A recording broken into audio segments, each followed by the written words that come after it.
اللهم صل على محمد وآل محمد.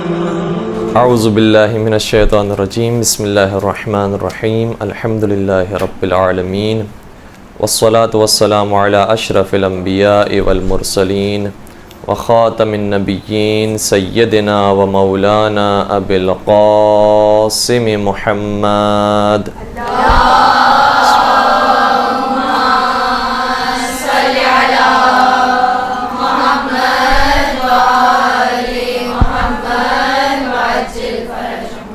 وعلى أهل بيته الطيبين الطاهرين المعصومين المظلومين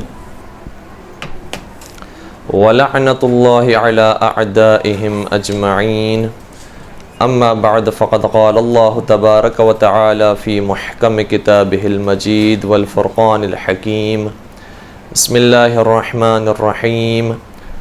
قل هل يستوي الذين يعلمون والذين لا يعلمون. درود پڑھ دیجئے محمد و آل محمد.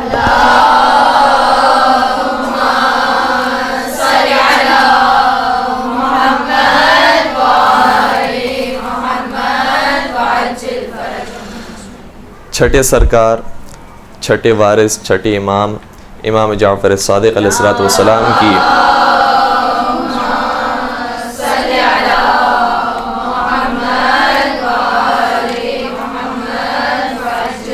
شہادت کی مناسبت سے آج کا یہ درس ہے، اور چھٹے امام کے بارے میں ہمارا یہ عقیدہ اور یہ کہنا ہی بہت بڑی بات ہے کہ ہم نے کسی امام کے نام پر اپنے مذہب کا نام نہیں رکھا. ہمارا مذہب پہچانا جاتا ہے تو چھٹے امام کے نام سے پہچانا جاتا ہے. اور چھٹے امام کی زندگی میں ایک خاص موقع ایسا نصیب ہوا ہے چھٹے امام کو جو باقی اماموں کو نصیب نہیں ہو سکا. اس لیے سب سے زیادہ احادیث چھٹے امام سے منقول ہیں. کوئی بھی حدیث کی کتاب اٹھا لیجئے اور شیعہ حدیث کی کتاب ہو تو اس میں یقیناً امام صادق علیہ السلام کی حدیثیں سب سے زیادہ تعداد میں نظر آئیں گی. گرچہ دوسری طرف اگر دیکھا جائے کہ غیر شیعہ جو کتابیں ہیں، اگر ان کتابوں کو دیکھا جائے تو امام مالک کی کتاب کے بارے میں تو بطور خاص خود انہی کا ہی جملہ ہے. موطا جو انہوں نے کتاب لکھی اس کے بارے میں کہتے ہیں کہ جب تک بنی عباس کی حکومت نہیں آئی اور بنی امیہ کی حکومت تھی، اس وقت تک میں نے کوئی ایک حدیث بھی امام جعفر سے نقل نہیں کی. یعنی دوسری طرف وہ دشمنی، وہ تعصب، وہ بغض اور کینہ موجود تھا کہ وہ امام سے کوئی حدیث نقل نہیں کرتے تھے. لیکن چونکہ جو حق کے شہدائی تھے اور حق طلب کرنے والے تھے، وہ مسلسل امام کے در پر آتے تھے اور قال رسول اللہ کو سنا کرتے تھے. بلکہ علامہ سیوطی نے بھی اپنی کتاب کے اندر یہ لکھا ہے، وہ یہ کہتے ہیں کہ منع تدوین حدیث کا ایک دور جو شروع ہوا تھا بعد وفات رسول، کیونکہ وفات رسول کے بعد جن لوگوں کو حکومت ملی تھی انہوں نے یہ کہنا شروع کر دیا کہ اب کوئی حدیث نقل نہ کرے پیغمبر کی، اب کوئی حدیث کو روایت نہ کرے پیغمبر کی. کیونکہ ظاہر سی بات ہے کہ جو بھی حدیث کو نقل کرتا تھا وہ یا عقائد کے بارے میں ہوتی تھی، یا فقہ کے بارے میں، یا اخلاقیات کے بارے میں ہوتی تھی. اگر اس کا تعلق عقائد سے ہوتا تھا وہ مکتب اہل بیت کو ترویج دینے کا کام کر رہی ہوتی تھی، اور اس کا تعلق اگر فقہ اور اخلاقیات سے ہوتا تھا تب بھی وہی مذہب اہل بیت کو ترویج دینے کا کام کر رہی ہوتی تھی. لہذا مولائے متقیان کے فضائل کو روکنے کے لیے، اہل بیت کے فضائل کو روکنے کے لیے تدوین حدیث یعنی حدیث کو لکھنے پر پابندی لگا دی گئی.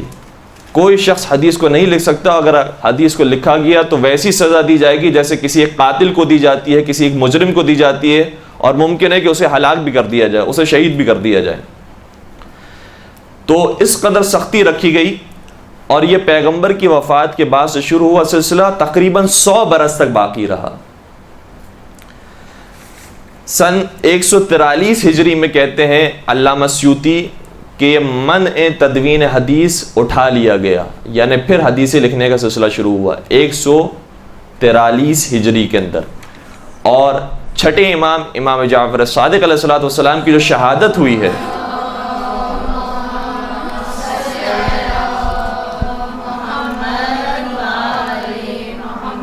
اگر کسی کا ذہن حاضر ہو تو بتائیے کون سے سن میں امام کی شہادت واقع ہوئی؟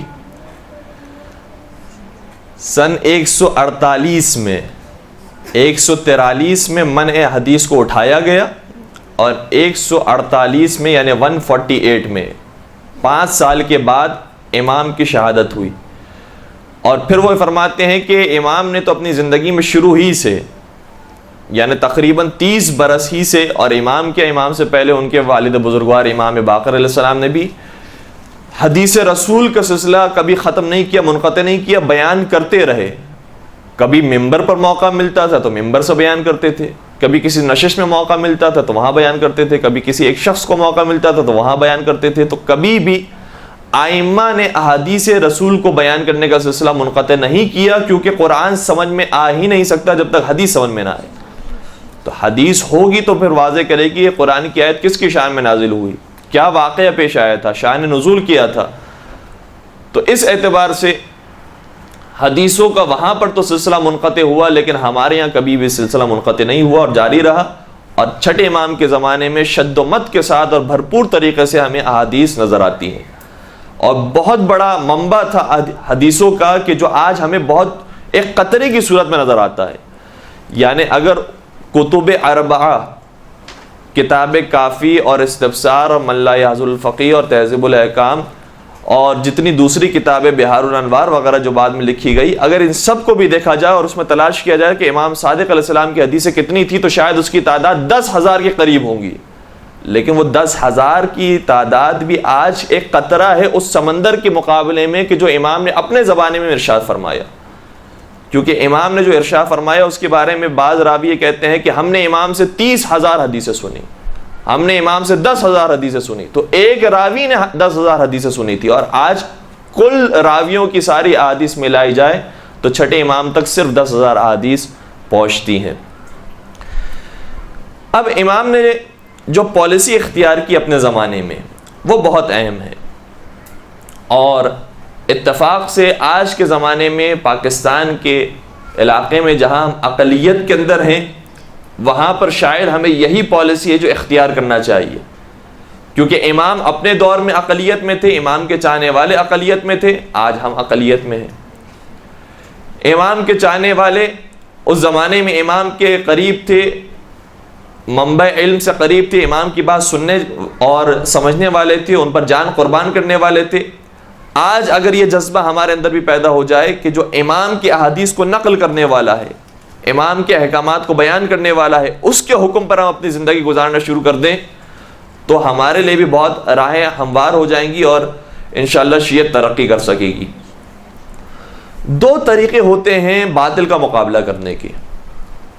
بات کو میں بہت مختصر کرنا ہوں، ورنہ بہت سارے طریقے ہو سکتے ہیں، اور بہت سارے طریقے انہی 2 طریقوں کے اندر شامل ہیں.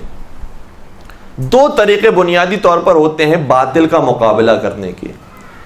ایک طریقہ یہ ہوتا ہے کہ باطل کے روبرو ہو کر ہم مقابلہ کریں. باطل تلوار لے کر آیا ہے، ہم بھی تلوار نکال لیں. باطل جہاد کرنے کے لیے آیا ہے، مقابلہ کرنے کے لیے اس نے اسلحہ اٹھا لیا ہے، ہم بھی اسلحہ اور ہتھیار اٹھا کر اس کا مقابلہ کریں. اور اس طریقے سے اگر مقابلہ کیا جائے گا تو ظاہر سی بات ہے کہ جنگ کی کیفیت ہو جائے گی، جو ہمیں کربلا کے میدان میں نظر آتی ہے. کربلا کے میدان میں یہی ہوا ہے کہ سامنے سے اگر یزیدی لشکر آیا ہے تو مولا حسین نے بھی پوری تیاری کے ساتھ ان کا مقابلہ کیا ہے. تو روبرو ہو کر مقابلہ کیا جاتا ہے. تو باطل کا مقابلہ کرنے کا طریقہ یہ ہوتا ہے کہ روبرو ہو کر مقابلہ کیا جائے. دوسرا طریقہ یہ ہوتا ہے کہ پشت بپشت ہو کر مقابلہ کیا جائے. اس نے ہم سے منہ موڑ لیا ہے، باطل ہماری بات نہیں سنتا، ہم بھی اس کی بات نہ سنیں، ہم بھی اپنا ہی کام کرتے جائیں. یہ طریقہ بھی قرآن مجید میں بیان ہوا ہے. سورہ کافرون کی آخری آیت لکم دینکم ولی دین، تمہارے لیے تمہارا دین، ہمارے لیے ہمارا دین. تم اپنا کام کرو، ہم اپنا کام کریں گے. مگر یہ اس وقت ہے کہ جب باطل ہمیں کام کرنے بھی دے. اب اس کے اندر بھی میں نے جیسے کہ عرض کیا کہ کئی ساری اور صورتیں نکلیں گی کہ پش بپش یہ بہت سادہ سا فارمولا نہیں ہے کہ سامنے والے بھی بڑے شریف ہیں، انہوں نے بھی پش کر لی، ہم نے بھی پش کر لی. نہیں، وہ تو پش سے ہم پر حملہ کریں گے. اگر ہم نے ظاہری طور پر پش کر لیا اور یہ ارادہ کر لیا بس ساری زندگی وہ پش ہی کر کے بیٹھنا ہے، تو وہ تو پش سے آ کر حملہ کریں گے، جو آج کل یہی ہو رہا ہے. تو 2 طریقے اگر بنیادی طور پر دیکھا جائے تو بنتے ہیں. ایک روبرو مقابلہ ہوتا ہے, ایک پش بپش مقابلہ ہوتا ہے. روبرو کے اندر جو خصوصیات ہیں وہ کیا ہیں؟ وہ یہ ہے کہ جب روبرو مقابلہ ہوتا ہے تو بہت جلدی فیصلہ ہو جاتا ہے, بہت جلدی فیصلہ ہو جاتا ہے کون ہارا کون جیتا. دوسری بات یہ کہ روبرو جب مقابلہ ہوتا ہے تو اس میں جانی نقصان بہت ہوتا ہے. ظاہر سی بات ہے, دونوں کے ہاتھوں میں تلواریں ہیں, دونوں کے ہاتھوں میں ہتھیار ہیں, یہ بھی ہتھیار چلائیں گے وہ بھی ہتھیار چلائیں گے, کچھ ان کے مارے جائیں گے کچھ ان کے مارے جائیں گے. لیکن تیسری بات یہ ہے کہ روبرو مقابلے کے اندر جب نتیجہ نکلتا ہے جو وقتی نتیجہ ہوتا ہے, کہ مثال کے طور پر ایک لشکر جیت گیا دوسرا لشکر ہار گیا, ضروری نہیں ہے کہ جو وقتی نتیجہ نکلا ہے وہ دائمی نتیجہ بھی ہو. جیسے کہ کربلا میں ہوا, وقتی طور پر لشکر یزید بظاہر جیت گیا, تہہ تیغ کر دیا, سب کو قتل کر دیا, اسیر بنا لیا, لاشوں کو پامال کر دیا, سب کچھ کر دیا انہوں نے جیتنے کے لیے, لیکن آخر میں جو دائمی نتیجہ یہ نکلا وہ یہ نکلا کہ قیامت تک آنے والے نہ صرف مسلمان بلکہ ہر انسان یزید پر لعنت بھیجتا ہے, اور قیامت تک آنے والا ہر انسان حسین مظلوم کو سلام عرض کرتا ہے.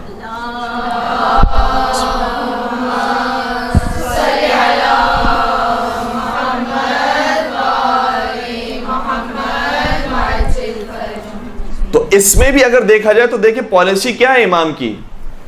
امام یہ نہیں چاہ رہے تھے اس زمانے میں بھی جب کربلا کا واقعہ پیش آیا کہ میں وقتی طور پر جیت جاؤں, میں وقتی طور پر مقابلہ کر لوں, میں اور میرے جیسے جتنے دیگر بنو ہاشم کے جوان اور دلیر اور بہادر موجود ہیں یہ سب مل کر حملہ کر دیں, ممکن ہے کہ سارا لشکر یزید تہس نہس ہو جائے, برباد ہو جائے, بھاگ جائیں, فرار کر جائیں اور ہم جیت جائیں. امام کی نگاہ دائمی نتیجے پر تھی, امام کی نگاہ دور اندیشی کے ساتھ اس آخری نتیجے پر تھی کہ بعد میں آنے والے مسلمان کیا کہیں گے کہ انہوں نے اسلام بچایا ہے یا اپنی جان بچائی ہے, انہوں نے ایمان بچایا ہے, دین بچایا ہے یا اپنے گھرانے کو بچایا ہے. چنانچہ وقتی طور پر شکست کھا گئے لیکن ہمیشہ کے لیے جیت گئے. تو اب ہمیں یہ سوچنا ہوگا کہ چھٹے امام نے اپنے زمانے میں کون سی روش کو اختیار کیا.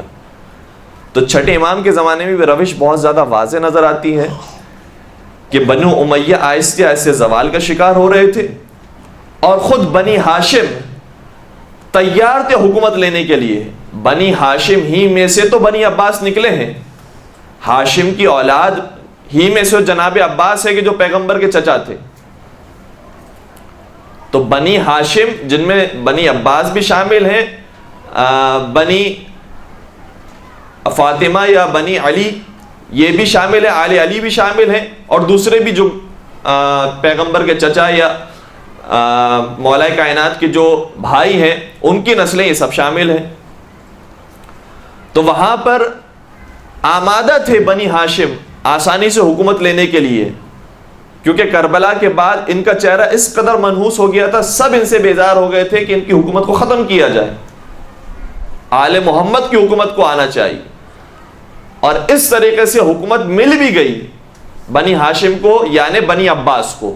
بنی عباس کو حکومت مل بھی گئی, لیکن اس کے باوجود چھٹے امام نے اس حکومت میں ساتھ نہیں دیا, کیونکہ جانتے تھے کہ حکومت میں آنے کا مطلب یہ ہو گیا کہ اپنی حکومت بچانے کے لیے جتنے غلط کام ہیں وہ بھی کرنا پڑیں گے, اور صحیح کام تو ویسے انسان کرتا ہے.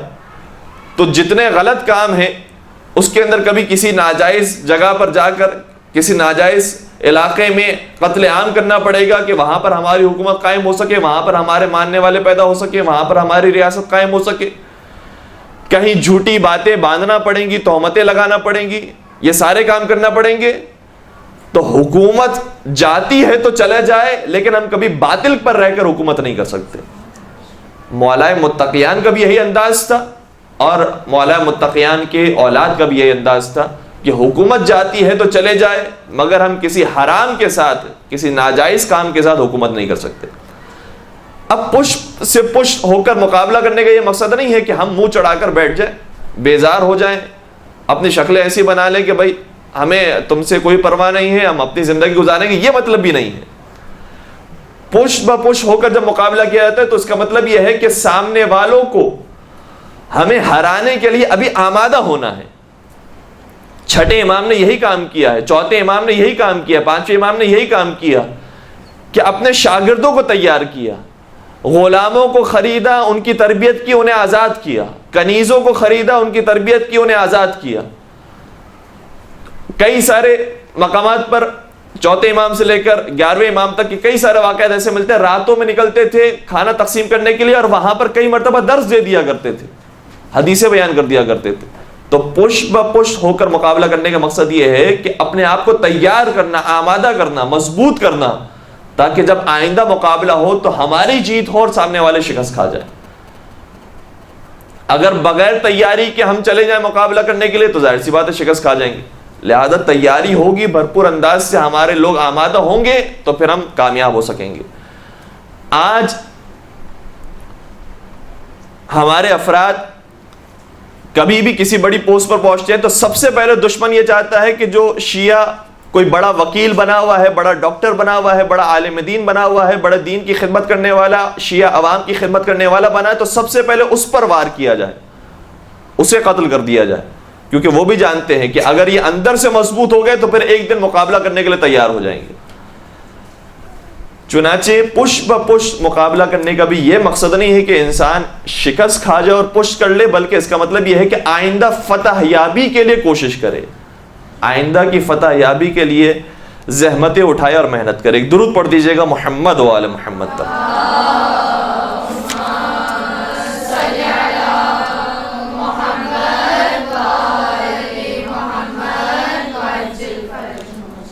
اب امام صادق علیہ السلام نے جو خدمات انجام دی ہے علمی طریقے سے، تو مورخین نے لکھا، مثلا ابن عقدہ نے جو مشہور مورخ ہے اس نے لکھا کہ امام کے درس میں آنے والے طلاب کی تعداد 4000 ہوتی تھی، اور یہ 4000 طالب علم یہ امام کے لیے تو طالب علم ہوں گے لیکن ہمارے لیے یہ بھی عالم دین ہے۔ امام کے لیے تو شاگرد ہیں لیکن ہمارے لیے تو یہ شاگرد بھی استاد کے برابر ہے، کیونکہ انہی میں سے تو محمد ابن مسلم بھی نکلے ہیں، ہشام ابن حکم بھی نکلے ہیں، جابر ابن حیان بھی نکلے ہیں، یہ سب کے سب استاد ہیں۔ بلکہ آج ہم کیا دنیا والے کہتے ہیں جابر ابن حیان کو فادر آف کیمسٹری، تو فادر آف کیمسٹری کے فادر اور حقیقی استاد کا نام ہے امام صادق علیہ السلام۔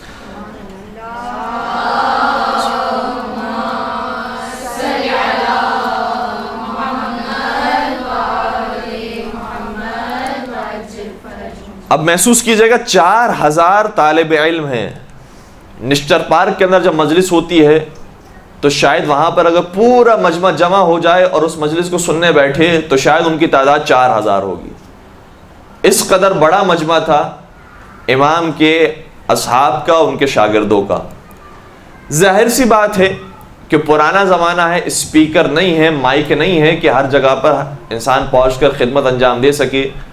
تو یہ بھی تاریخ کی کتابوں میں ملا ہے کہ امام کے جو مخصوص طالب علم ہوتے تھے اور جس شعبے کے اندر انہوں نے اسپیشلائز کیا ہوتا تھا، امام فرماتے تھے، اگر کوئی مسئلہ پوچھنے کے لیے آتا تھا امام فرماتے تھے کہ فلاں کے پاس جاؤ، اس کا جو جواب ہوگا وہ ہمارا جواب ہوگا، اور اگر وہ تمہارا مسئلہ حل نہ کر سکے تو ہم سے رجوع کرنا۔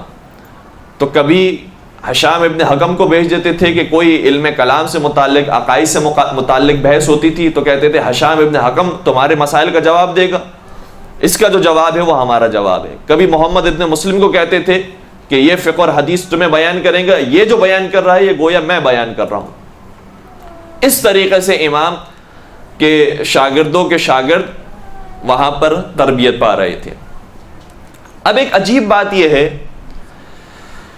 کہ آل محمد سے تعلق رکھنے والا ایک شخص، اور بظاہر وہ کہ جس کا تعلق دین اسلام سے ہے لہذا اسلام کی باتیں بیان کرے گا، قرآن کی باتیں بیان کرے گا، حدیث بیان کرے گا، لیکن پوری دنیا نے یہ دیکھا کہ نہ صرف یہ کہ چھٹے امام کی زبان اقدس سے دینی علوم صادر ہوتے تھے بلکہ جو دنیاوی علوم ہیں وہ بھی اسی در سے ملا کرتے تھے۔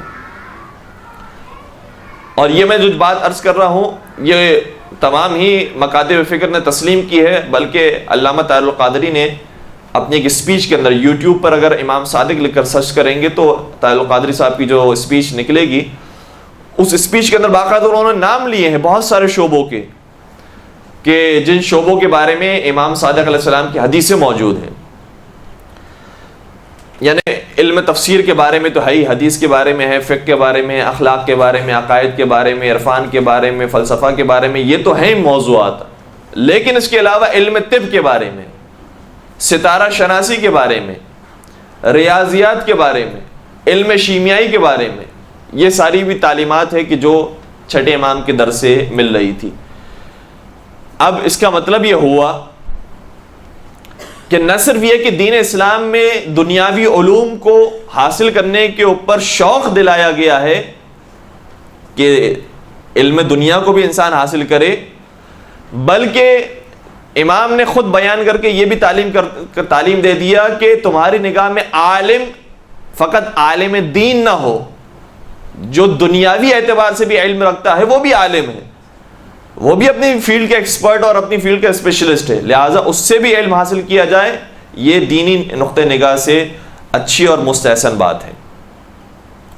اسی زمانے میں اصول اربع میہ بھی لکھے گئے.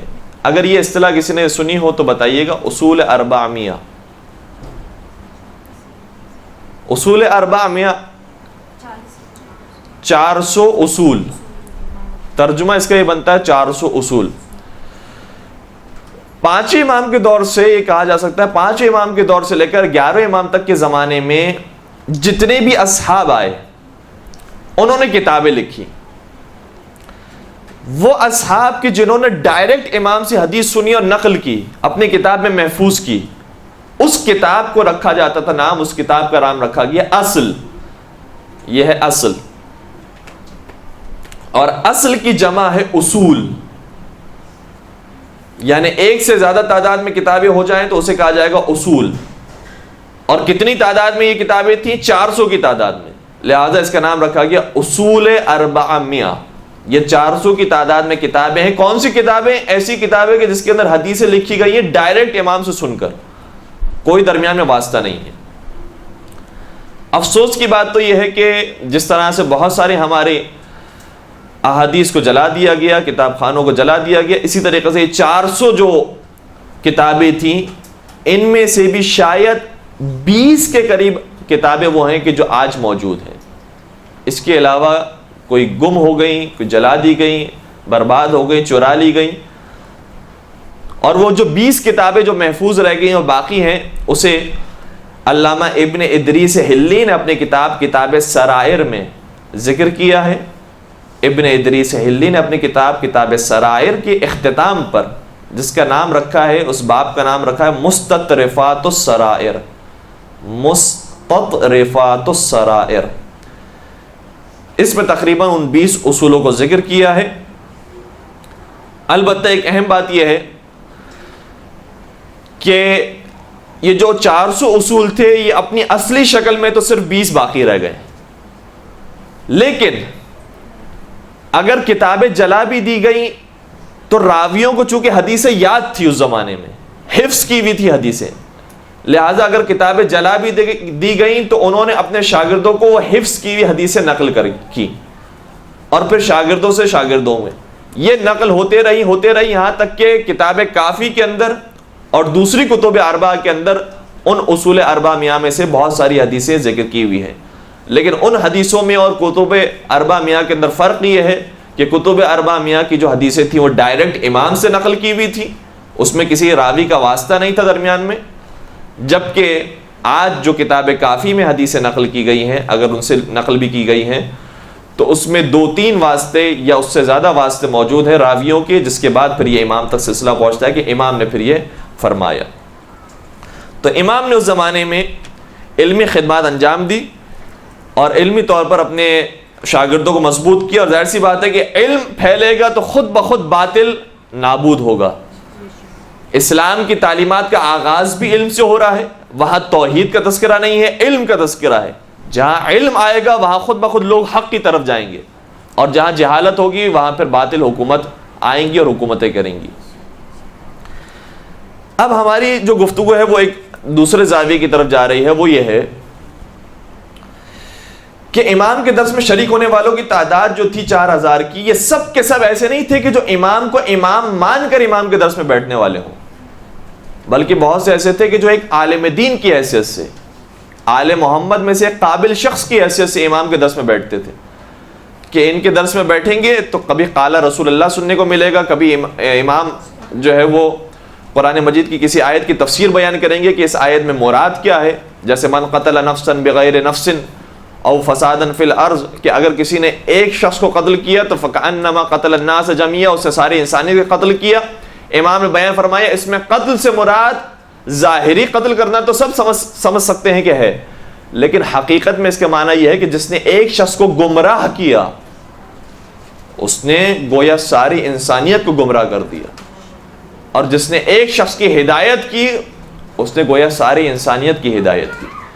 تو جو اس کی تعویل تھی وہ امام کے علاوہ کوئی نہیں جانتا تھا، لہٰذا بہت سارے ایسے افراد تھے کہ جو امام کو امام مان کر اس درس میں نہیں بیٹھ رہے تھے بلکہ ایک عالم کی حیثیت سے بیٹھتے تھے، حتیٰ کچھ ایسے شاگرد بھی تھے کہ جو یہ سمجھ رہے تھے کہ ابھی امام کا دور ہے، ابھی چھٹے امام کا دور ہے، ان سے ہم حدیثیں سنیں گے، جب ہم جوان ہو جائیں گے، جب ہم مثلا بڑی عمر کے پہنچ جائیں گے، بوڑھے ہو جائیں گے، تو پھر ہمیں موقع ملے گا کہ ہم اس منبر پر بیٹھیں اور پھر ہمارے بھی شاگرد ہوں اور ہماری بھی واہ واہ اور چاچا ہو۔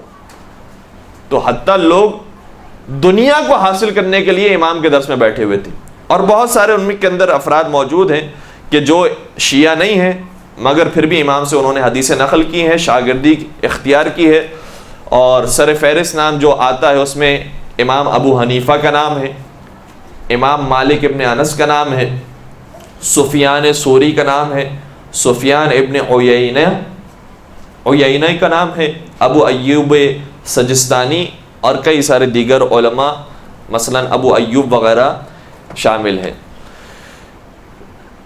عجیب بات یہ ہے کہ کئی سارے علماء اس زمانے میں موجود تھے، لیکن آج ہم جب دیکھتے ہیں کہ کس کی فقہ پر عمل کیا جاتا ہے تو صرف 4 افراد وہ ہیں کہ جن کی فقہ پر عمل کیا جاتا ہے، یا ابو حنیفہ کی، یا امام مالک کی، یا امام شافعی، یا امام حنبل کی۔ کیوں ایسا ہوا کہ ان چاروں کو وہ شہرت نصیب ہوئی کہ جو دوسروں کو نصیب نہیں ہوئی؟ اس میں مورخین نے اور علماء نے بیان کیا ہے کہ اس میں ان کا علمی کمال نہیں تھا کہ علمی اعتبار سے یہ بہت مضبوط بڑے طاقتور قسم کے ان کے سامنے جو بھی آئے اس کو بڑا لاجواب کر دیں، ایسی کوئی بات نہیں تھی، بلکہ حقیقت یہ تھی کہ حکومت وقت چونکہ ان کے ساتھ مل گئی اور حکومت وقت کے یہ مولوی بن گئے، لہٰذا حکومت وقت کا ساتھ دینے کی وجہ سے ان کا نام اوپر آ گیا اور ان کا نام مشہور ہو گیا۔ چنانچہ منصور دوانقی نے امام ابو حنیفہ کا سہارا لیا، امام مالک کا سہارا لیا، کیوں؟ تاکہ اہل بیت کے در سے لوگوں کو دور کیا جائے۔ ہمارے پاس بھی کچھ ایسے لوگ ہوں کہ جو قرآن اور حدیث بیان کریں تاکہ لوگ اہل بیت کے پاس جا کر قرآن و حدیث نہ سنیں، لہٰذا منصور دوانقی نے مثلا ان کا ساتھ دیا۔ اس کے بعد جب امام شافعی، امام احمد ابن حنبل کا دور آیا تو اس زمانے میں جو بادشاہان وقت تھے انہوں نے ساتھ دیا، اور امام شافعی کا تو ساتھ دیا گیا، البتہ امام احمد ابن حنبل کا نام اس قدر معروف نہیں تھا۔ بعد میں جب سعودی عرب کی حکومت قائم ہوئی اور آج آپ دیکھیں گے کہ پوری دنیا میں فقہ حنبلی کے جہاں سب سے زیادہ پیروکار ہیں اور میجورٹی کے اندر جو لوگ موجود ہیں فقہ حنبلی کے، وہ صرف سعودی عرب کے اندر ہیں اور کسی جگہ پر نہیں ہے۔ امام شافعی کے پیروکار مختلف جگہوں پر نظر آئیں گے، امام شافعی کے پیروکار ملیشیا اور انڈونیشیا کے اندر بھی ہیں، شمالی افریقہ کے اندر بھی ہیں، شمالی افریقہ سے بلکہ افریقہ مشرق یعنی مراکش کے اندر اور اس کے قریب کے جو ممالک ہے اس کے اندر امام شافعی کے پیروکار ہیں، اور یمن کے اندر موجود ہیں امام شافعی کے پیروکار۔ اسی طریقے سے جو حنفی فقہ پر عمل کرنے والے ہیں وہ بر صغیر کے اندر موجود ہیں، بر صغیر کے علاوہ یعنی پاکستان، ہندوستان، افغانستان، یہاں کے علاوہ بھی جو اوپر کے ممالک ہیں کہ جو روس کی آزادی کے بعد یہ بھی آزاد ہوئے، ازبکستان اور قازقستان وغیرہ، وہاں پر موجود ہیں۔ امام مالک کے جو پیروکار ہیں وہ شمالی افریقہ کے اندر موجود ہیں، مختلف ممالک کے اندر، الجزائر کے اندر موجود ہیں، مثلا سوڈان کے اندر موجود ہیں، نائجر کے اندر غالباً موجود ہیں، اور جو شمالی افریقہ کے اندر ممالک ہے اس کے اندر موجود ہیں۔ تو باقی جو فقہ ہیں ان کے تو پیروکار پھر بھی زیادہ تعداد میں ہیں، لیکن امام احمد ابن حنبل کے پیروکار صرف سعودی عرب کے اندر میجورٹی کے اندر ہیں، باقی جگہوں پر نہیں ہے۔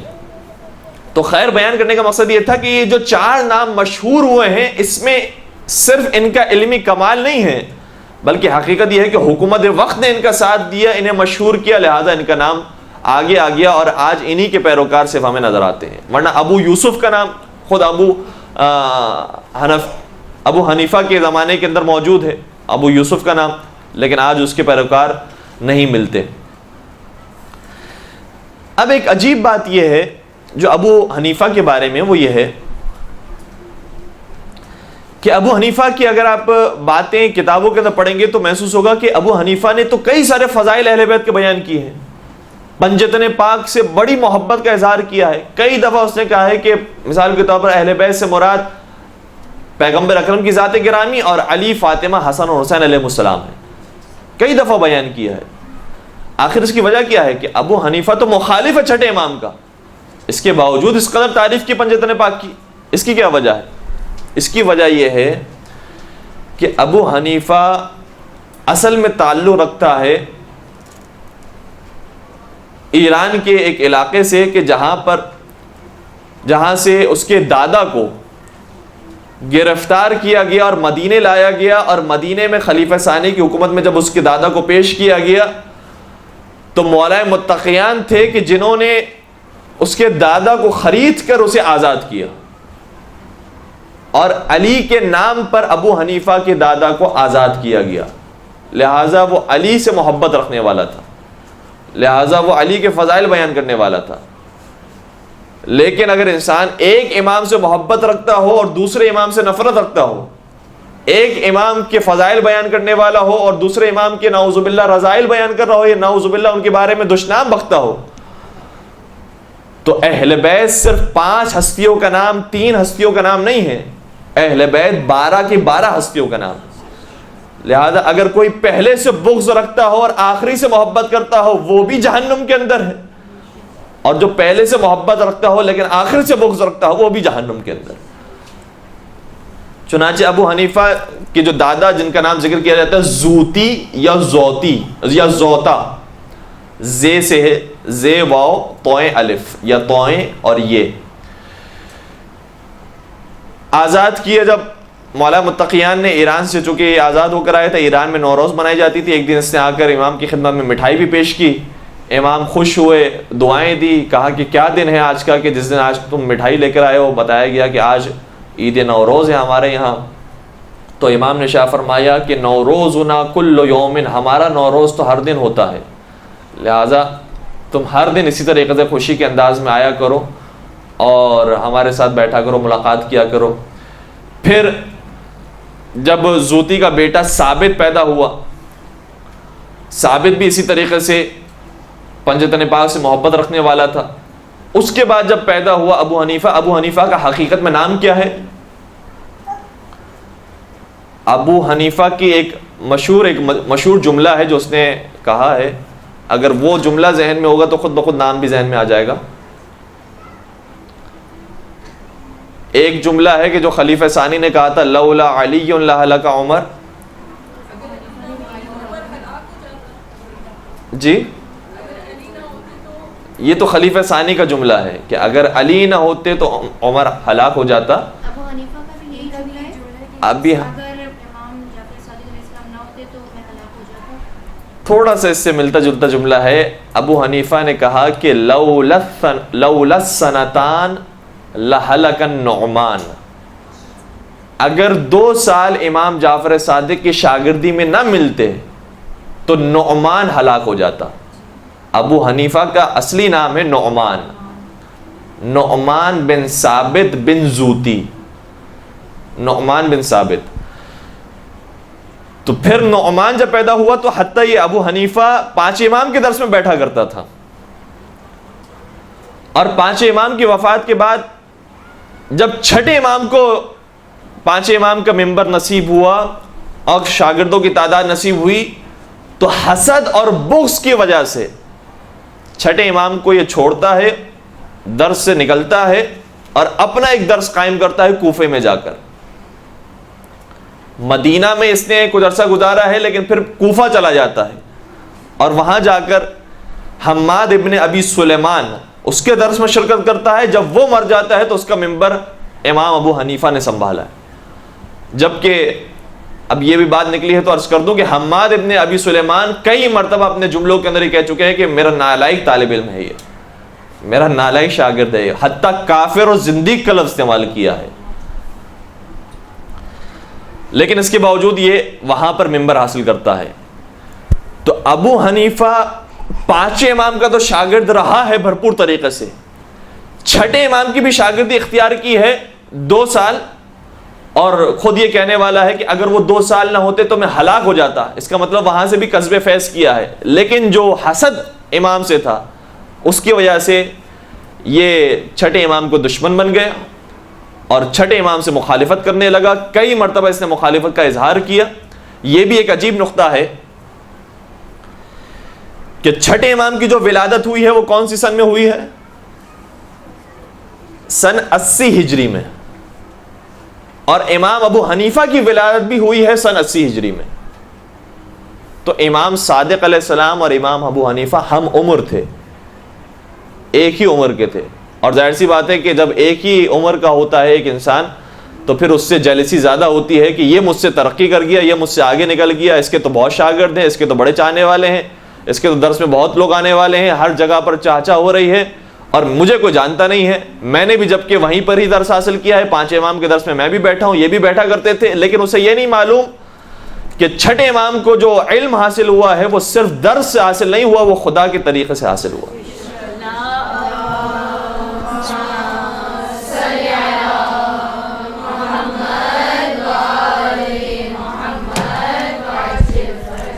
وہ علم جو چھٹے امام کے پاس ہے وہ درسی علم صرف نہیں ہے، وہ علم لدنی ہے، وہ خدا کی طرف سے ملا ہوا علم ہے، لہٰذا اس کا کوئی مقابلہ نہیں کر سکتا.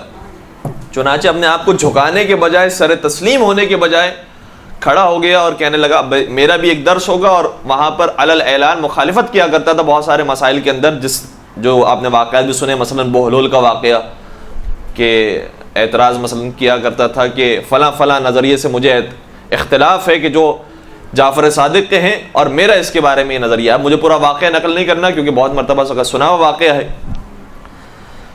تو یہ ساری باتیں ہیں کہ جو ابو حنیفہ کے سبب بنتی ہے کہ اس نے اختلاف کیا چھٹے امام سے.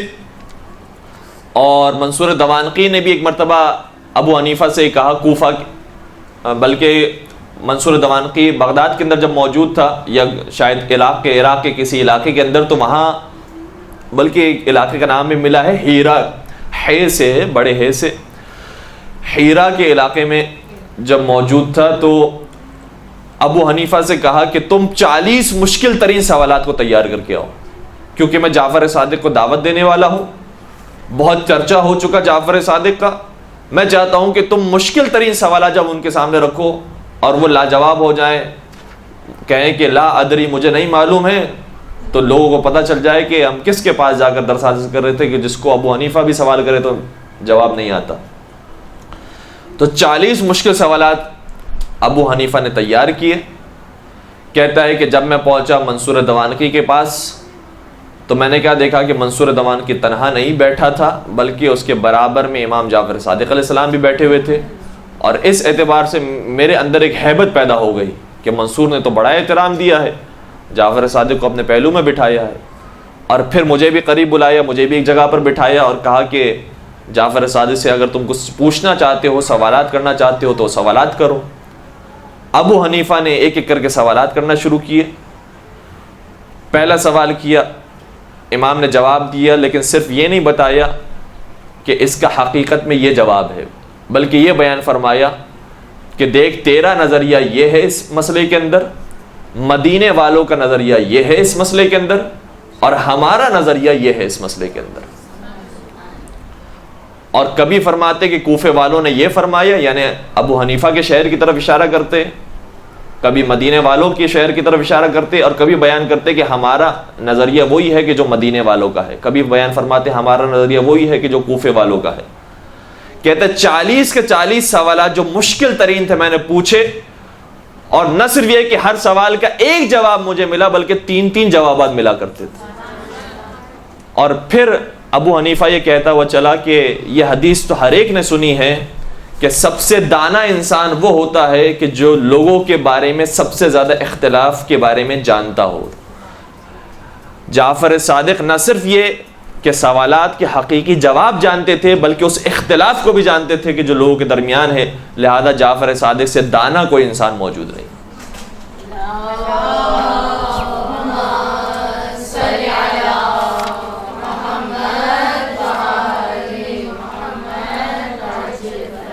اور یہ صرف ایک موقع نہیں ہے, کئی مواقع پر جب بھی اہل بیت کی توہین کرنے کی کوشش کی گئی تو عجیب بات یہ تھی کہ توہین کے بجائے اہل بیت کی فضیلت لوگوں کے سامنے آشکار ہو جاتی. کئی اماموں کی توہین اس طریقے سے کرنے کی کوشش کی گئی, لیکن ہر جگہ پر جب بھی اہل بیت کے فضائل کو, رتبے کو کم کرنے کی کوشش کی گئی, ان کا رتبہ کبھی کم نہیں ہوا بلکہ جتنا دبایا گیا اتنا ہی ابھرتا چلا گیا. ہر امام کی زندگی کے کئی سارے مختلف پہلو ہوا کرتے تھے, جس طریقے سے چھٹے امام کی زندگی کے بھی پہلو تھے. ہم عام طور پر ہر امام کو صرف ایک ہی پہلو اور ایک ہی زاویے سے پہچانتے ہیں. مثال کے طور پر مولا متقیان کا جب تذکرہ ہوتا ہے تو عام طور پر ان کی شجاعت کی بات کی جاتی ہے. فلاں جنگ میں انہوں نے کتنے لوگوں کو واصل جہنم کیا, کس طریقے سے مولا متقیان تلوار چلایا کرتے تھے کہ 2 نیم ہو جاتے تھے لوگ, اور جو تلوار مولا متقیان کو نصیب ہوئی وہ جبرائیل امی آسمان سے لے کر آئے, اور ان کے جو شجاعت سے متعلق واقعات تھے, کراریت اور غیر فراریت سے متعلق جو باتیں تھیں وہ عام طور پر بیان کی جاتی ہیں. جب سرکار امام حسن کا تذکرہ ہوتا ہے تو ان کی صلح کے بارے میں تذکرہ کیا جاتا ہے, امام حسین کی جنگ کے بارے میں تذکرہ ہوتا ہے, مولا سید سجاد کی نمازوں کی عبادت گریے کے بارے میں تذکرہ ہوتا ہے. تو ہم عام طور پر ہر امام کے ایک سب سے زیادہ بارز, واضح اور آشکار پہلو کو جانتے ہیں, اور دوسرے جتنے پہلو ہیں ان پر ہماری نظر نہیں ہوتی. جبکہ ہر انسان کی زندگی کے اندر کچھ ایسے پہلو ہیں کہ جس سے پردہ پوشی کی ہی نہیں جا سکتی. ایک انسان کی انفرادی زندگی ہے, انفرادی زندگی کے اندر اس کی ساری عبادتیں, نمازیں, اس کا اپنے آپ سے اور اپنے اور خدا کے درمیان جو تعلق ہے وہ اس زندگی کے اندر موجود ہوتا ہے. پھر انسان کی ایک خاندانی زندگی ہے, ازواج, اولاد, بھائی بہن, رشتہ دار, ان سے کیا تعلق تھا امام کا. پھر اسی طریقے سے سیاسی زندگی کیا تھی, امام کا حاکم وقت کے ساتھ کیسا رویہ تھا, جو حکومت کے اندر افراد تھے ان کے ساتھ کیسا رویہ تھا, کیا امام نے اپنے چاہنے والوں کو حکومت کے اندر جانے کی ترغیب دلائی یا نہیں دلائی. پھر امام کا ایک علمی پہلو ہے کہ امام نے علمی طور پر کیا کیا خدمات انجام دی, کتنے اصحاب ان کے پیدا ہوئے, کتنی انہوں نے کتابیں لکھی, امام نے کتنی روایات بیان کی, کتنے لوگوں کو لاجواب کیا, کتنے مناظرے کیے, یہ ایک پہلو ہے. تو ہر امام کی زندگی کے کئی سارے پہلو ہوتے ہیں, اور حقیقت میں عالم دین کو بھی, اور یا تو ذاکرہ الحمدللہ یہاں پر ہوں گی بھی اور انشاءاللہ بنیں گی, تو انہیں بھی صرف منبر کی خدمت نہیں کرنی ہے بلکہ جس طریقے سے امام نے مختلف پہلوؤں کا خیال رکھتے ہوئے زندگی گزاری ہے, جس میں خاندان کی بھی خدمت ہے, اولاد کی بھی خدمت ہے, ماں باپ والدین کی بھی خدمت ہے, عبادات کی طرف بہت توجہ دی ہے, اور سیاسی مسائل کو بھی دیکھا ہے, موجودہ حالات کو بھی دیکھا ہے. ان ساری چیزوں کو ایک عالم دین کو بھی دیکھنا ہے. اس کی ذمہ داری سے منبر تک محدود نہیں ہو جاتی بلکہ زندگی کے ہر شعبے میں اسے اپنی ذمہ داری ادا کرنی ہے. چھٹے سرکار کے بارے میں ابو حنیفہ ہی کا جملہ ہے, بلکہ ابو حنیفہ کا نہیں, امام مالک کا جملہ ہے, جو خود اس بات پر دلالت کرتا ہے کہ امام صرف علمی میدان میں آگے نہیں تھے بلکہ دوسرے میدانوں کے اندر بھی سر فہرست تھے, اور امام کا کوئی مد مقابل نہیں تھا. امام مالک فرماتے ہیں کہ ما رأت عین ولا سمعت اذن ولا خطر علی قلب بشر کسی آنکھ نے نہیں دیکھا اور کسی کان نے نہیں سنا اور کسی انسانی دل کے اوپر وہ خیال نہیں آیا، کوئی خیال نہیں آیا، افضل من جعفر ابن محمد الصادق علما وعبادتا وورعا، یعنی کسی آنکھ نے، کسی کان نے، کسی دل نے نہیں پایا ہے جعفر صادق سے زیادہ کسی کو عالم، کسی کو عابد اور کسی کو زاہد۔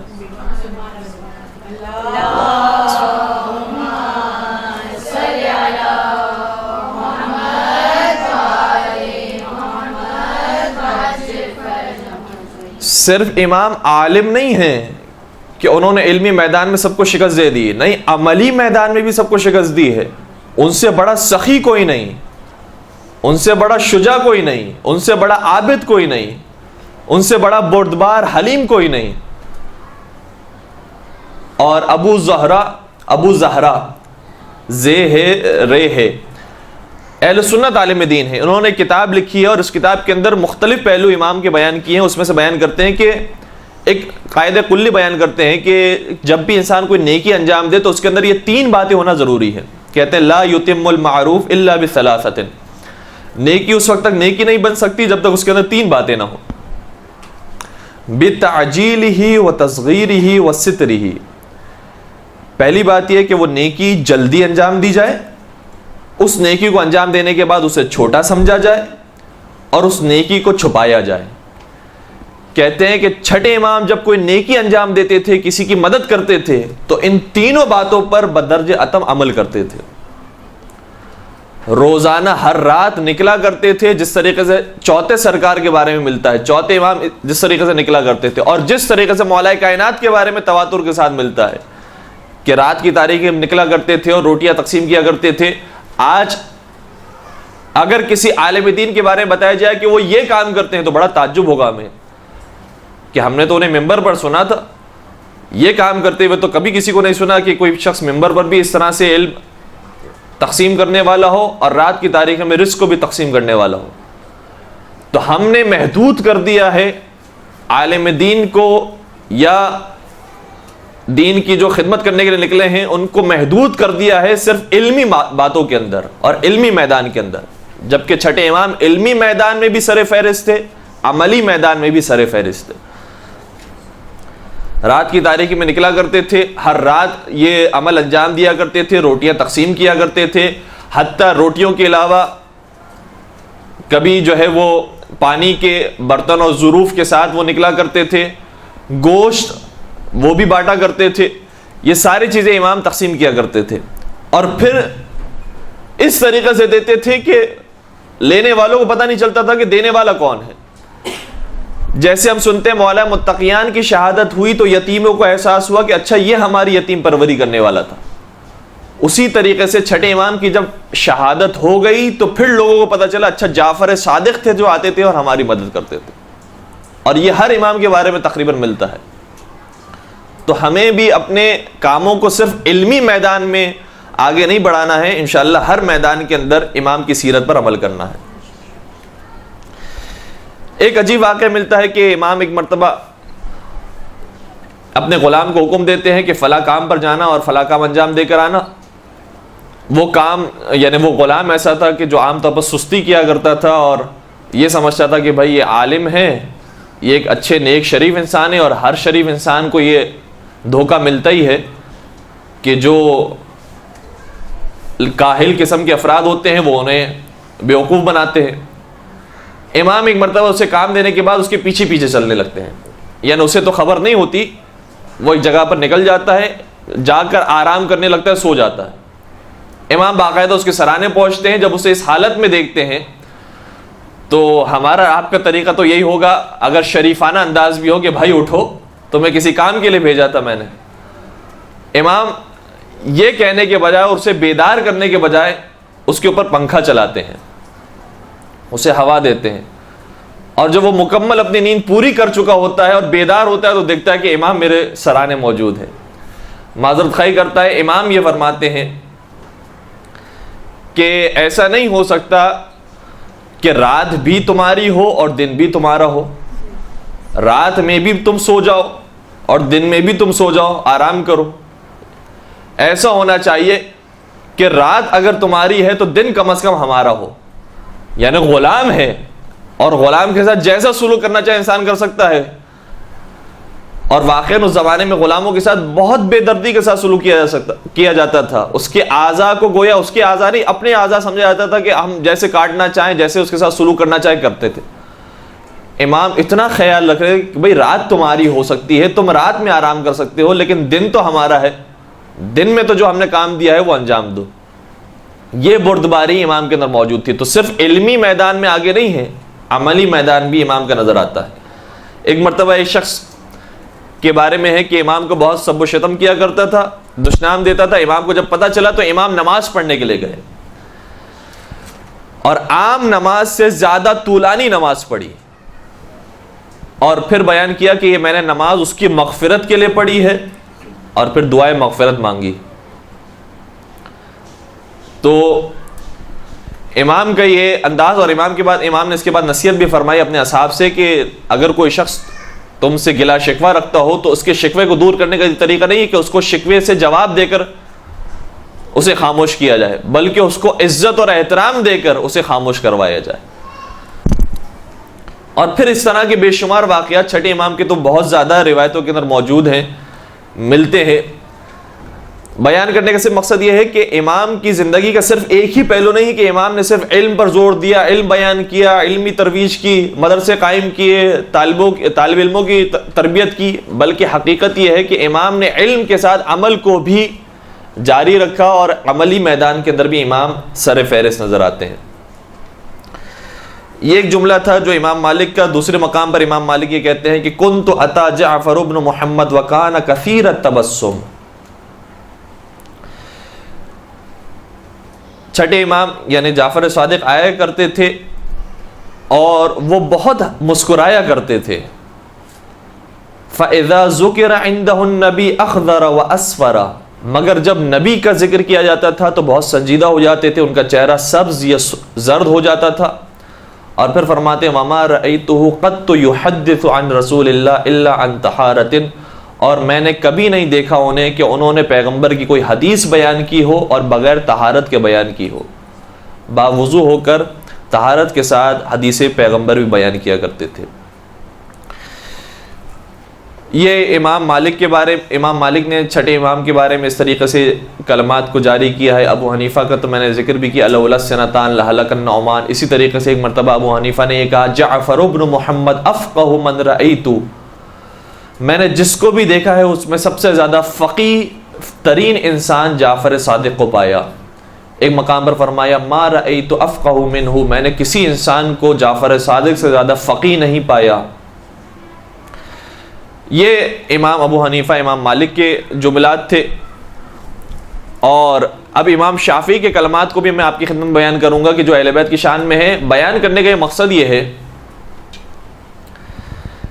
کہ اہل بیت کے فضائل اور اہل بیت کے کمالات اور اہل بیت کی بلندیاں اس قدر واضح تھی کہ کوئی دشمن سے دشمن انسان بھی اس کا انکار نہیں کر سکتا. جس طریقے سے مولا متقیان کے فضائل خود دشمنوں نے بیان کیے ہیں، فاطمہ زہرا کے فضائل خود دشمنوں نے بیان کیے ہیں، اسی طریقے سے چھٹے امام اور باقی امام جو ان کے بعد ہیں ان سے پہلے ہیں سبھی کے فضائل ان کے دشمنوں نے بیان کیے ہیں.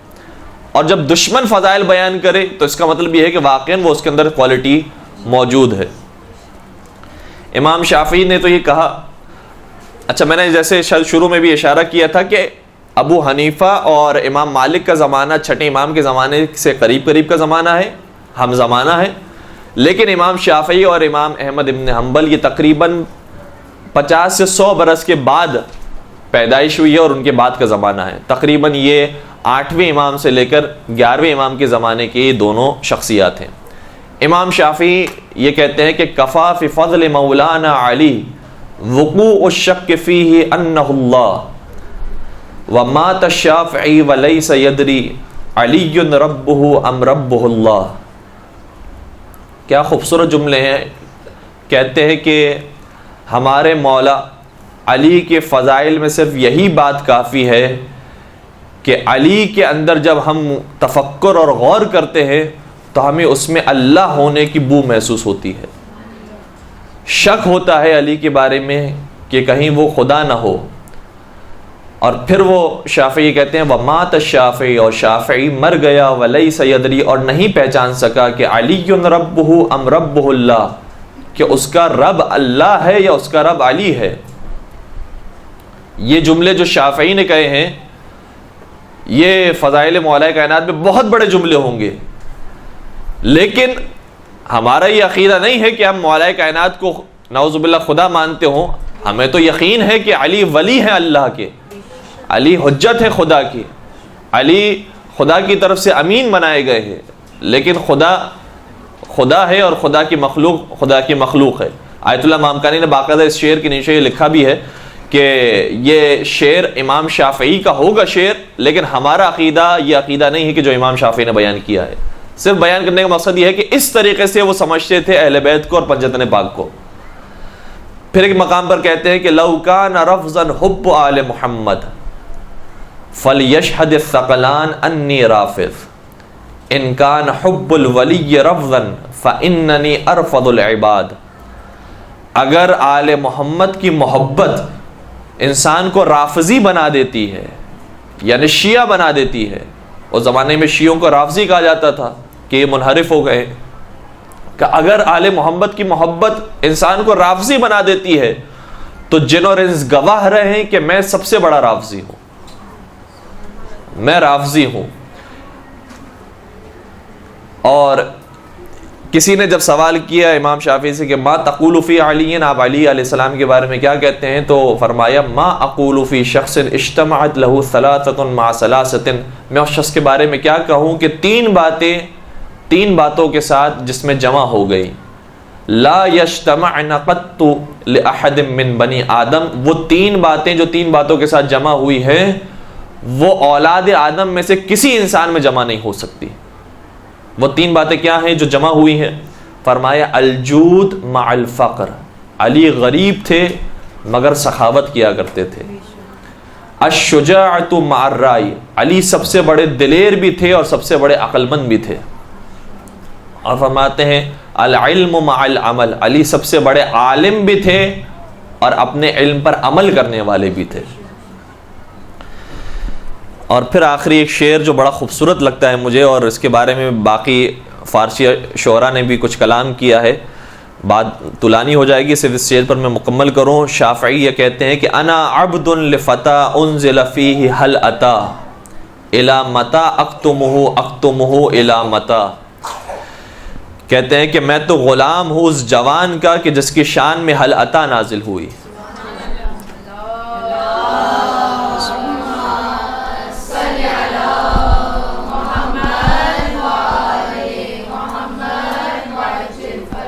اور میں اپنے ایمان کو کب تک چھپاؤں اور کب تک چھپاؤں میں اپنے ایمان کو. تو یہ سب کے سب وہ ہیں کہ جو پنجتن پاک سے محبت رکھنے والے، لیکن نقطہ یہاں پر وہی ہے کہ جب انسان کے منصب کی بات آتی ہے، دنیاوی اور مادی لذتوں کی بات آتی ہے، تو پھر ان ساری لذتوں پر انسان اپنے عقیدے کو، اپنے ایمان کو قربان کر دیتا ہے. اور دنیاوی منصب جب حاصل کرتا ہے تو پھر اس منصب کا فائدہ اسے دنیا کے اندر تو مل سکتا ہے، آخرت میں اس کے لیے کوئی فائدہ نہیں. اور بہت سارے لوگ ایسے ہی ہیں کہ جو دین کا جب کام کر رہے ہیں تو دین کا کام حقیقت میں وہ دین کے لیے نہیں کر رہے، وہ اپنی دنیا کمانے کے لیے کر رہے ہیں. کسی نے بڑا خوبصورت جملہ کہا تھا، کہہ رہے تھے کہ بہت تھوڑے سے لوگ ایسے ہوتے ہیں کہ جن کا دین اسلام ہوتا ہے، اور بہت زیادہ لوگ ایسے ہوتے ہیں کہ جن کا پیشہ اسلام ہوتا ہے. تو اس فیلڈ میں آنے کے بعد بطور خاص یہ انسان کے لیے ضروری ہو جاتا ہے کہ پہچانے کہ اس نے یہ فیلڈ کو کیوں اپنایا ہے. اس کا دین، اس کا مذہب، اس کا ایمان، اس کا عقیدہ ہے یہ چیز، یا اسے اپنی دنیا کمانی ہے اور دنیا بہتر کرنی ہے جس کی خاطر اس نے یہ شعبہ اختیار کیا ہے. اب چھٹے سرکار کے بارے میں کئی مختلف پہلو اور کئی مختلف باتیں ایسی ہیں کہ جو بیان کی جانی چاہیے. بنی امیہ کا دور ختم ہو رہا ہے، بنو عباس کا دور شروع ہو رہا ہے. بنی امیہ کے دور میں کون کون سی ایسی باتیں تھی جس کی وجہ سے بنی امیہ سے لوگ بیزار ہو گئے تھے؟ ایک بات تو بہت بڑی بات یہ ہے کہ واقعہ کربلا پیش آیا، نواسے رسول کو شہید کیا گیا، بے دردی کے ساتھ انتہائی مظلومانہ انداز میں رسول ہی کے نواسے کو شہید کیا گیا۔ یہ تو ایک بہت بڑا فیکٹر تھا بنی امیہ کی حکومت کے چلے جانے کا۔ اس کے علاوہ بنی امیہ کے مظالم بھی بہت زیادہ تھے، بالخصوص عجمیوں پر۔ بنی امیہ چونکہ تعلق رکھتے تھے عرب قبیلے سے، قریش قبیلے سے تعلق تھا، اور قریش کا ویسے ہی مزاج ایسا تھا کہ ہم سب سے بڑے ہیں، سب سے بزرگ ہیں، ہمارے برابر کوئی نہیں ہے۔ حتیٰ آپ جب وفات رسول کے بعد جانشینی کا مسئلہ کھڑا ہوا ہے، اس کے اندر بھی یہی الفاظ محسوس کریں گے کہ ہم قریش سے تعلق رکھتے ہیں، اور قریش کا حق ہے سرداری کرنا، قریش کا حق ہے حاکمیت کرنا۔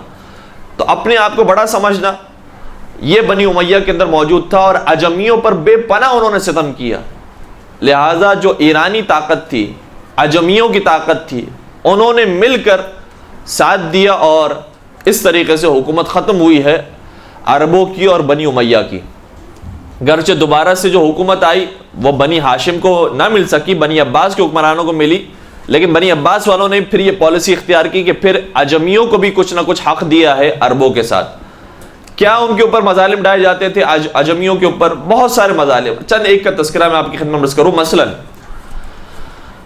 عربی مرد تو عجمی عورتوں سے شادیاں کر سکتا ہے، لیکن کوئی عجمی مرد یہ حق نہیں رکھتا کہ کسی عربی خاتون سے شادی کرے، یہ ان کی شان کے خلاف ہے۔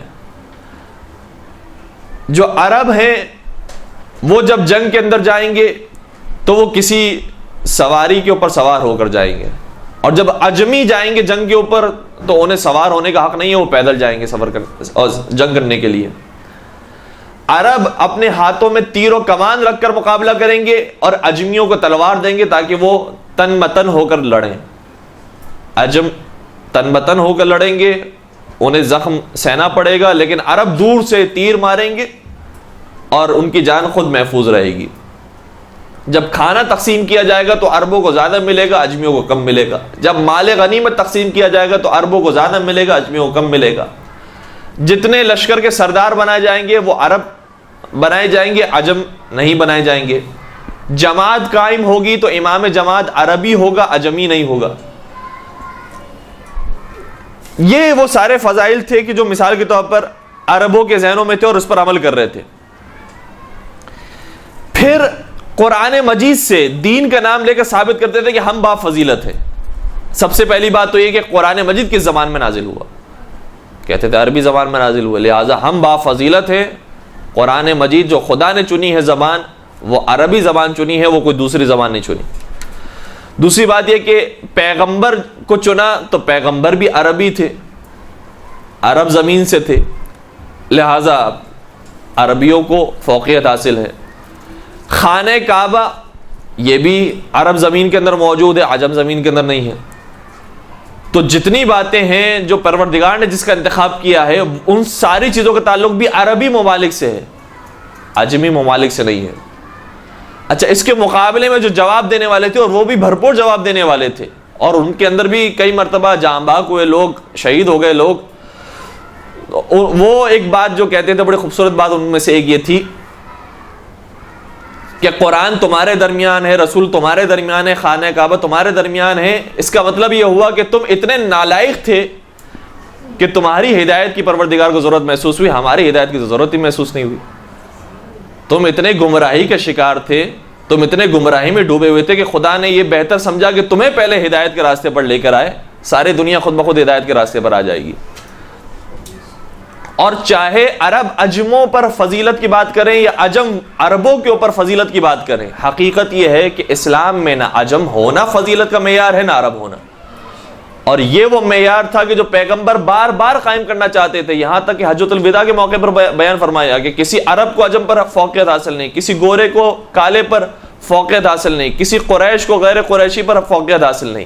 تو جن باتوں کا تذکرہ بار بار پیغمبر ساری زندگی کرتے رہے، پیغمبر کی وفات کے بعد دوبارہ سے وہی مسائل پیدا ہونا شروع ہو گئے۔ گویا دور جاہلیت کو ختم کرنے کے لیے پیغمبر آئے تھے، اسلام لے کر آئے۔ یہ لوگ مسلمان تو ہو گئے، لیکن مسلمان ہونے کے باوجود ان کے افکار وہی دور جاہلیت کے افکار تھے۔ ان افکار کو بدلنے کے لیے بھی مولا متقیان اور اولاد علی نے بہت بہترین کردار ادا کیا، جس کے اندر کئی سارے شاگرد ایسے تھے کہ جن کا تعلق عجمی ملک سے تھا، جن کا تعلق حبشہ کے ملک سے تھا، حتیٰ کتنے ہی ایسے شاگرد ان کے ایسے تھے کہ دشمن تھے، وہ دشمن کی اولاد میں سے تھے، دشمن کی نسل میں سے تھے، بار بار آ کر کہتے تھے کہ مولا ہم تو شجرہ ملونہ میں سے ہیں، لیکن امام فرماتے تھے نہیں، شجرہ ملونہ میں سے نہیں ہو، کیونکہ قرآن نے ایک معیار طے کیا ہے اور وہ معیار مختلف مقامات پر بیان کیا ہے۔ اس حدیث کے مطابق امام نے بیان فرمایا معیار کیا ہے؟ فَمَن تَبِعَنِي فَإِنَّهُ مِنِّي وَمَنْ عَصَانِي فَإِنَّ اللَّهَ غَفُورٌ رَحِيمٌ، جو شخص ہمارا اتباع کرے گا وہ ہم میں سے ہوگا، چاہے وہ عجمی ہو، چاہے وہ کالا ہو، چاہے وہ پست ہو بظاہر دنیاوی اعتبار سے، لیکن اگر وہ ہمارا اتباع کر رہا ہے تو وہ ہم میں سے ہے۔ تو اس کا تعلق چاہے پاکستان، ہندوستان، ایران، عراق کہیں سے ہو، اگر وہ اتباع امام کے اندر ہے تو وہ ہم میں سے ہے، یعنی وہ اہل بیت کا چاہنے والا ہے، وہ اہل بیت میں سے ہے۔ اور پھر قرآن نے بیان کیا ان اکرمکم عند اللہ اتقاکم، ہمارے نزدیک صرف ایک معیار ہے کہ جو صاحب تقوی ہے وہی صاحب شرف ہے۔ ایک درود پڑھ دیجئے محمد و آل محمد پر۔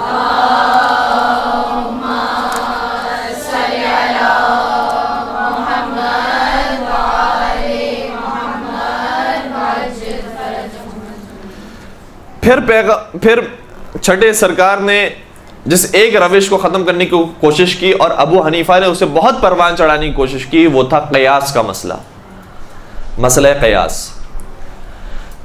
قیاس اور قیاس جیسے دوسرے الفاظ کبھی کبھار ادبیات میں استعمال ہوتے ہیں اور لوگ سمجھ رہے ہوتے ہیں کہ اس کا یہ مطلب ہے، لیکن حقیقت میں اس لفظ کے بہت سارے مطالب ہوتے ہیں۔ جیسے ہم آزادی جو ہے، لفظ آزادی، آزادی ہونا چاہیے۔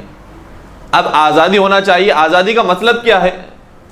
یہ ایک شخص آ کر ایک ڈیفینیشن اس کی بیان کرے گا، دوسرا شخص دوسری ڈیفینیشن، تیسرا شخص تیسری ڈیفینیشن۔ آزادی کا مطلب کیا ہے؟ ہر چیز سے آزادی، یا آزادی کچھ قیودات کے ساتھ، یا بہت زیادہ قیودات کے ساتھ۔ تو کچھ الفاظ ایسے ہوتے ہیں جس کے مطلب واضح نہیں ہوتے، انسان بس کہنا شروع کر دیتا ہے کہ یہ اچھی چیز ہے، یہ بری چیز ہے۔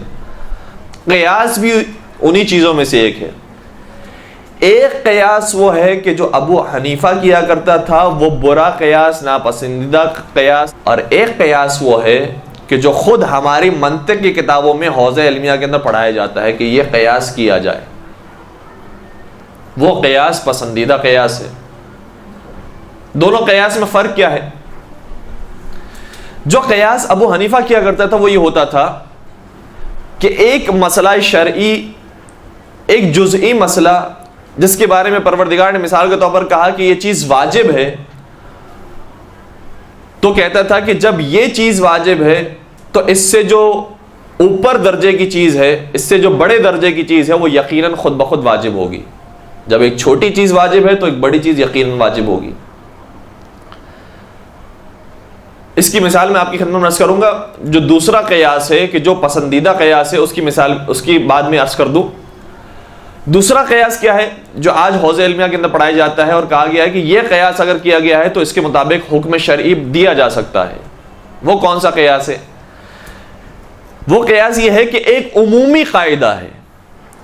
ابو حنیفہ کے قیاس میں ایک جزئی بات تھی، اور یہاں جو قیاس سکھایا جاتا ہے وہ عمومی اور کوئی کلی قاعدہ ہے۔ اس کلی قاعدے کے اندر جتنے بھی جزئی افراد شامل ہیں وہ سب کے سب اس کلی قاعدے کی وجہ سے اس کے اوپر بھی وہی حکم آئے گا۔ ایک کلی قاعدہ بیان کیا گیا، اس کے اوپر جو حکم آیا ہے وہی جزئی قاعدے کے اوپر آئے گا۔ یہ قیاس پسندیدہ قیاس ہے، جائز قیاس ہے، اور یہی قیاس وہ ہے کہ جو حوزات میں پڑھایا جاتا ہے۔ مثالیں دونوں کی عرض کر دوں۔ چھٹے امام جعفر صادق علیہ الصلوۃ والسلام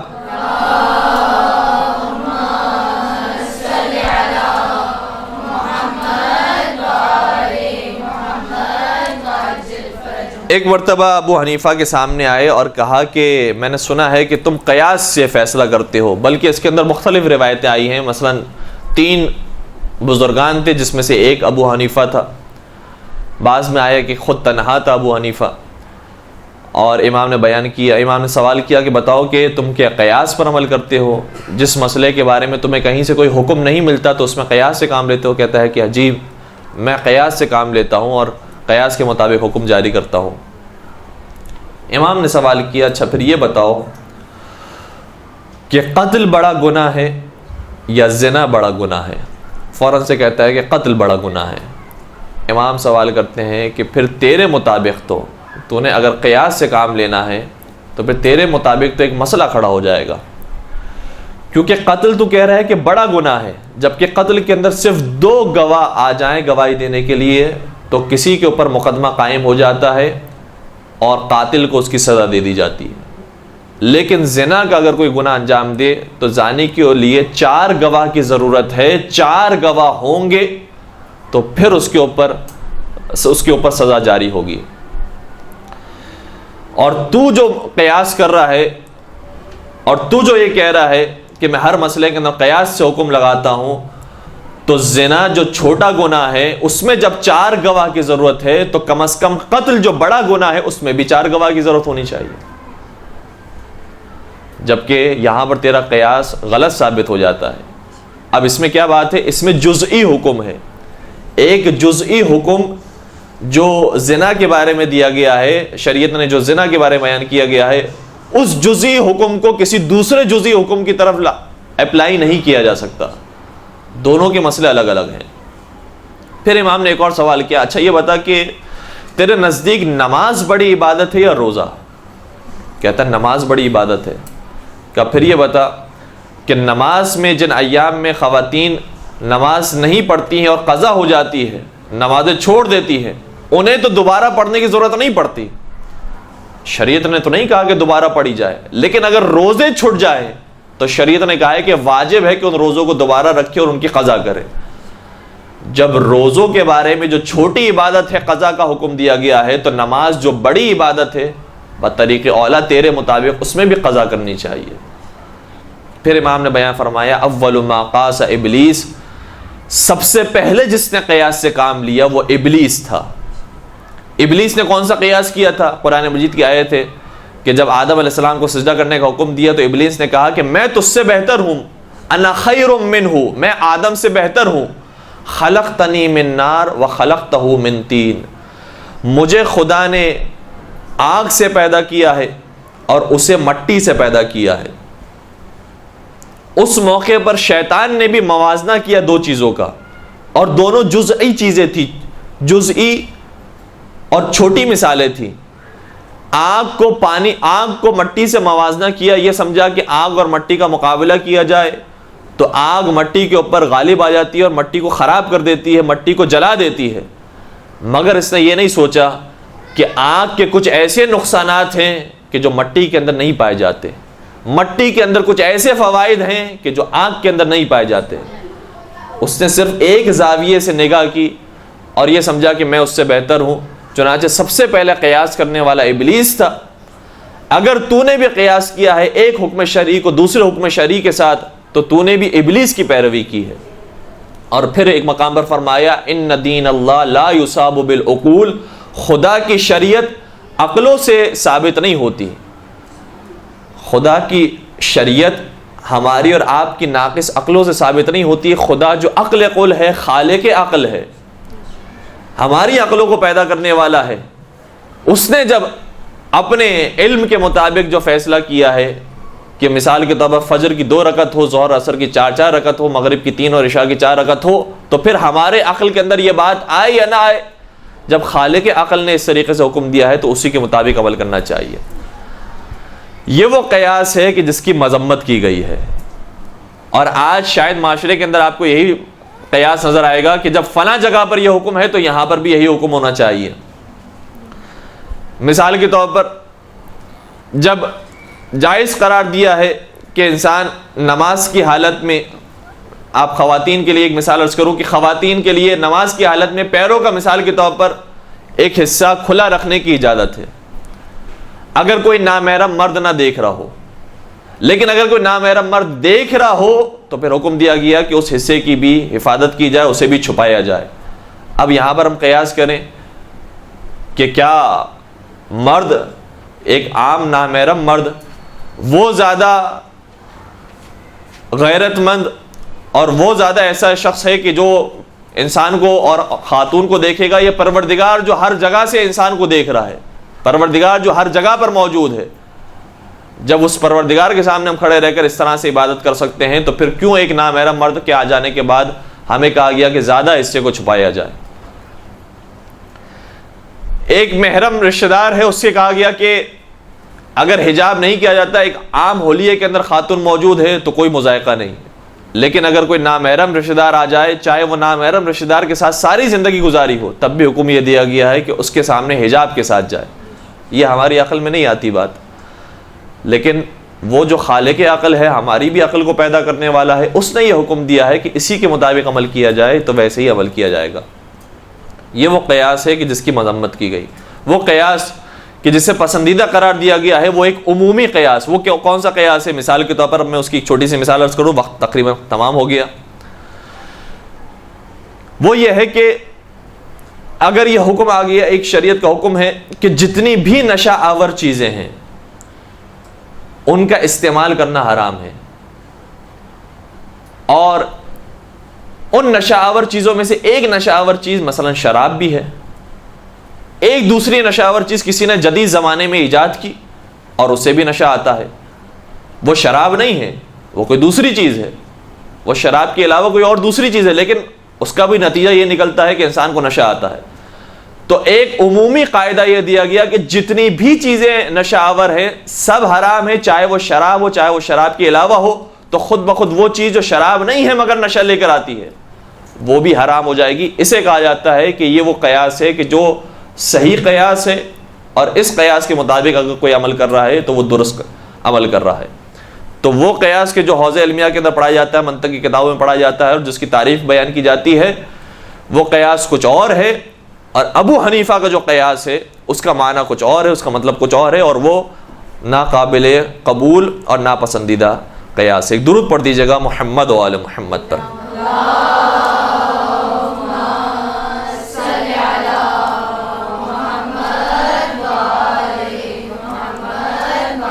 ایک بہت اہم عنوان تھا جس پر گفتگو کرنا رہ گئی، اور چونکہ اس پر گفتگو کے لیے بھی وقت کافی درکار ہے، اگر انشاءاللہ بعد میں موقع ملا تو اس پر گفتگو کی جائے گی۔ وہ یہ ہے کہ چھٹے سرکار کی چونکہ شہادت کی ہم ایام کو منا رہے ہیں، تو چھٹے امام نے وصیتیں کون کون سی کی؟ عام طور پر ایک وصیت کا تذکرہ کیا جاتا ہے کہ چھٹے امام نے بیان فرمایا لا تنالوا شفاعتنا من استخف بالصلاۃ یا مستخفیا للصلاۃ۔ کتاب کافی کے اندر 2 مقامات پر یا 3 مقامات پر یہ چھٹے امام کی وصیت موجود ہے، لیکن صرف یہ ایک وصیت نہیں ہے جو چھٹے امام نے کی ہے، کئی ساری وصیتیں ہیں کہ ان کا تذکرہ ہوتا ہی نہیں ہے۔ چھٹے امام نے اپنے رشتہ داروں کے بارے میں وصیت کی، صلہ رحمی کے بارے میں وصیت کی، یہ وصیت کی کہ نمازوں کی مثال کے طور پر پابندی کرنا ہے تو بہت سارے حقوق العباد کے بارے میں وصیت کی کہ یہ بھی انجام دینا ہے۔ ایک طویل فہرست ہے جو چھٹے امام نے وصیت کی ہے۔ انشاءاللہ موقع ملا تو بعد میں وہ چھٹے امام کی وصیتیں آپ کی خدمت میں عرض کریں گے کہ صرف نماز سے متعلق چھٹے امام کی وصیت نہیں کہ ایک وصیت کی اور چھٹے امام کا انتقال اور شہادت ہو گئی، کئی ساری وصیتیں ہیں جو امام نے فرمائی ہے، اور جس طریقے سے چھٹے امام کی وصیتیں بہت زیادہ ہیں اسی طریقے سے باقی ائمہ کی بھی، پہلے سرکار پہلے امام، دوسرے تیسرے چوتھے، تقریباً 7ویں 8ویں امام تک جو ائمہ ہیں ان کی کئی ساری بڑی تعداد کے اندر وصیتیں ملتی ہیں کہ جو انہوں نے آخری موقع پر بیان فرمائی۔ انشاءاللہ موقع ملا تو آپ کی خدمت میں عرض کی جائیں گی۔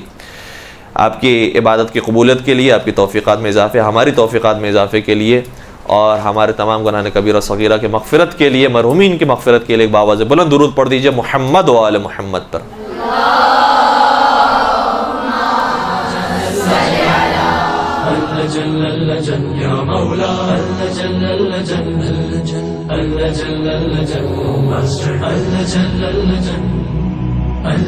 يا صاحب السماء اللجن